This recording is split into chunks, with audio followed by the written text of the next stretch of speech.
이 멘트 기억하시면 대표님들의 영업 실적은 최소한 2배 이상 올라가게 되실 거예요. 누군가와 비즈니스를 한다는 건 서로의 이익을 맞춰가는 일이죠. 내 쪽으로 이 사람을 설득할수록 당연히 나에게 유리한 쪽으로 계약을 할 확률이 확실히 올라가게 됩니다. 저는 가장 중요한 건 첫 번째는 킬링 멘트가 있어야 된다고 생각을 해요. 이 사람의 그동안의 반론, 구매 결정을 막고 있던 심리적 트리거, 이런 것들을 한 번에 무너뜨릴 수 있는 킬링 멘트가 존재를 해야 돼요. 그 킬링 멘트는 어떻게 만들어야 하는가? 저는 가장 좋은 건 은유법이라고 생각을 합니다. 다른 쪽으로 빗대어서 이야기해 주는 거예요. 내 상품이 최고예요. 진짜 내 걸 꼭 사주셔야 돼요. 이거 너무너무 좋습니다. 이렇게 무조건적으로 내 상품을 설득하는 게 아니라 이 사람에게 은유적으로 다른 것들을 빗대어 말했을 때 직관적으로 알아들을 수 있는 거, 명확하게 알아들을 수 있게 만드는 것이 저는 가장 중요한 킬링 멘트라고 생각을 하거든요. 식당들 돌아다니다 보면 매운맛의 기준이 뭘로 되어 있는 줄 아세요? 지금 머릿속에 떠오르실 거예요. 대부분 매운맛의 기준은 신라면이라고 잡아놓더라고요. 신라면 정도의 맵기, 그 다음 단계는 불닭 정도의 맵기. 우리나라에서 신라면이나 불닭을 안 먹어본 사람은 없을 거란 말이에요. 그러면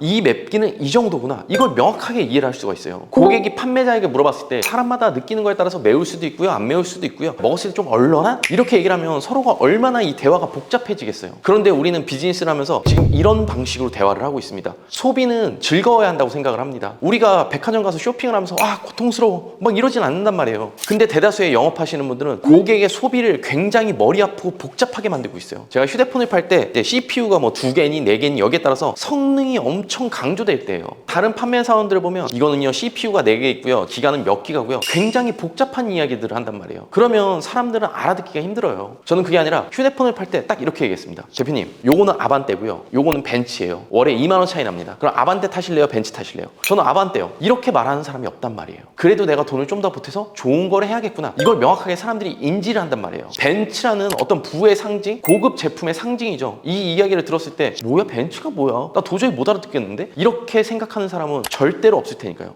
제가 르마앤베어라는 석고방향제를 판매하고 있습니다. 이 석고방향제가 출시된 지 2달 만에 우리나라 석고방향제 매출로 1등을 찍었어요. 현재까지도 계속 매출을 1등 하고 있고요. 지금 리뷰수나 판매량을 보면 명확히 아실 거예요. 제가 이 제품을 판매할 때도요, 제가 내세운 슬로건이 그거였습니다. 에르메스. 이거 석고방향제계 에르메스예요. 석고방향제 업계 에르메스, 르마앤베어. 그래서 시그니엘 사람들끼리 이거 주고받아요. 에르메스가 고급 제품이라는 걸 모르는 사람들이 있을까요? 당연히 없을 거란 말이에요. 만약에 거기에 석고방향제계 에르메스라는 수식어가 없었다면 저는 절대로 그렇게 판매되지 않았을 거라고 생각합니다. 대표님들이 고객을 설득하고 싶다면 직관적으로 알아들을 수 있는 다른 명확한 상징성을 가진 것들, 아이덴티티를 가진 것들에 대입해 주세요. 그러면 고객들은 100마디를 에둘러 하는 것보다 단 그 한마디를 통해서 명확하게 당신의 제품을 인지하게 될 테니까요.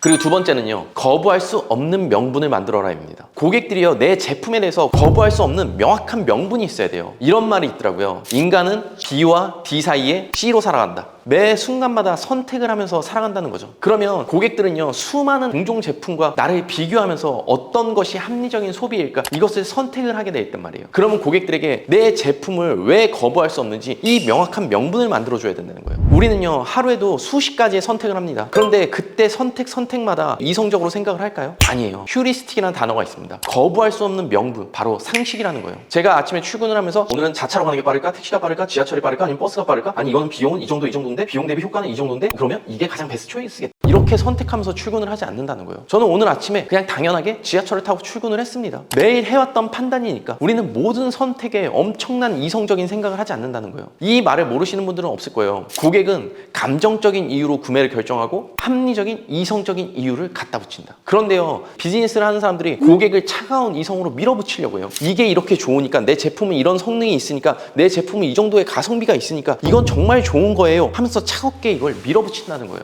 그게 아니라 사람들에게 거부할 수 없는 감정적인 상식을 주는 게 훨씬 더 편하다는 거죠. 그걸 가장 잘 쓰는 곳이 당신의 매출, 시스템, 마케팅, 화법, 더 이상 고민하지 마세요. 저의 원데이 특강에서 제가 전부 다 해결해 드리도록 하겠습니다. 참여 방법은 본문이나 댓글 링크 클릭해주세요. 홈쇼핑이라고 이야기하잖아요. 우리 가족들의 건강을 위해서 월 4,000원이 아까우세요? 과연 이 이야기를 들었을 때 저는 너무 아깝습니다. 우리 가족들에게 월 4,000원을 쓰고 싶지 않아요. 부모님의 노후를 위해서 월 2만 원이 아까우신가요? 네, 저는 2만 원이 너무너무 아깝습니다. 이렇게 이야기할 수 있는 사람들이 없다라는 거예요. 그래서 감정을 이용하는 비즈니스가 굉장히 돈을 많이 번다고 하잖아요. 제 지인은요, 장례식 비석을 파는 사업을 합니다. 어떻게 보면 슬픔을 이용하는 비즈니스죠. 그런데 그 친구가 예전에 그런 이야기를 해준 적이 있어요. 비석들이 사람들이 보면 어떤 게 좋고 어떤 차이점이 있는지 잘 모른대요. 그런데 가장 비싼 걸 선택하시는 분들이 가장 많다고 하더라고요. 왜냐? 우리 엄마, 내 친구, 내 지인 마지막 가는 길에 내가 가장 좋은 걸 해주고 싶다. 사실 합리적으로 생각을 한다고 하면 아무리 좋은 비석을 한다 해서 고인이 하늘에서 뭐 축복을 받고 이런 거는 과학적으로 증명되지 않았잖아요. 굉장히 감성적인 거예요. 제가 예전에요, 정말 돈이 없을 때 아이와 한번 마트를 간 적이 있습니다. 근데 그때 아이가 지나가면서 장난감 판촉 가게에서 눈을 못 떼는 거예요. 제가 그때 너무 힘든 시기였거든요. 그때 정말 식재료 사기에도 돈이 없었어요. 근데 그 당시에 그 판매원분이 저한테 이렇게 말씀하시더라고요. 아이가 이렇게 좋아하는데 사주셔야겠어요. 제가 그 얘기를 듣고서 아니야, 난 이성적으로 지금 저축을 해야 되고 내가 이걸 절대 사주면 안 돼, 이렇게 생각하기가 너무너무 힘들었던 거예요. 저는 그래서 저에게 실리적인 식료품들보다는 감성적인 그 아이의 장난감을 선택했습니다. 감정선이 움직여졌기 때문이죠. 더 이상 고객들을 차갑게 설득하려 하지 마세요. 고객들을 머리 아프게 하지 마세요. 거부할 수 없는 상식, 거부할 수 없는 명분, 그리고 고객들의 감정선을 건드려 주세요. 그럼 대표님의 실적은요, 기하급수적으로 늘어날 테니까요.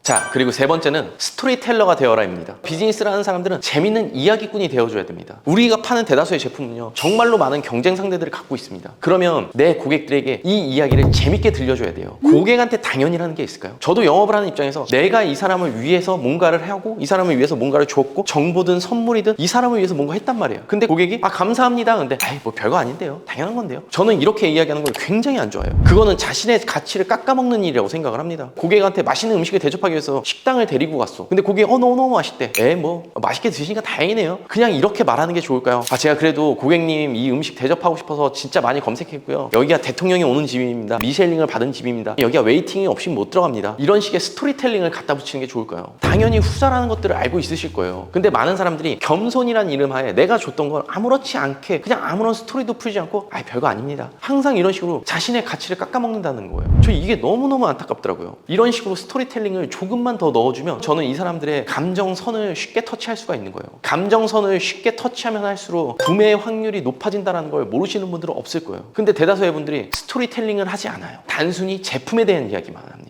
제가 영업을 하면서 만든 방식 중에 최고의 방식은 카카오톡 선물하기라고 생각해요. 저는 정말로 수많은 고객들에게 선물을 보내거든요. 그냥 갑자기 그 고객이 생각날 때 있잖아요. 아니면 알람으로 주기적으로 맞춰놔도 돼요. 저는 옛날에 그 전략을 많이 썼었는데, 이 고객이랑 만났을 때 한 달이 됐을 때는 무조건 선물을 보내자, 아니면 100일이 됐을 때는 무조건 선물을 보내자, 애인에게 하듯이 내 고객을 애인 다루듯이 했었단 말이에요. 커피 2잔짜리 쿠폰 해봐야 10,000원도 안 한단 말이에요. 그럼 그거 하나 보내면서 고객한테 이렇게 얘기하는 거예요. 대표님이랑 저랑 만난 지 100일 되는 날이네요. 오늘 날씨가 너무 좋아서 이 커피 쿠폰 한 장 보내드려요. 시원하게 아이스 아메리카노 한 잔 하시면서 기분 좋은 하루 되세요. 이렇게 카톡을 보낸단 말이에요. 사람들이 굉장히 감동해요. 이런 식으로 카카오톡 선물하기에 스토리텔링을 만들어서 보낸다. 지금 이걸 하고 있지 않은 대표님들이라면 지금부터는 무조건 하세요. 이게 영업 실적 2배 올려주는 정말 가장 빠른 길일 거예요.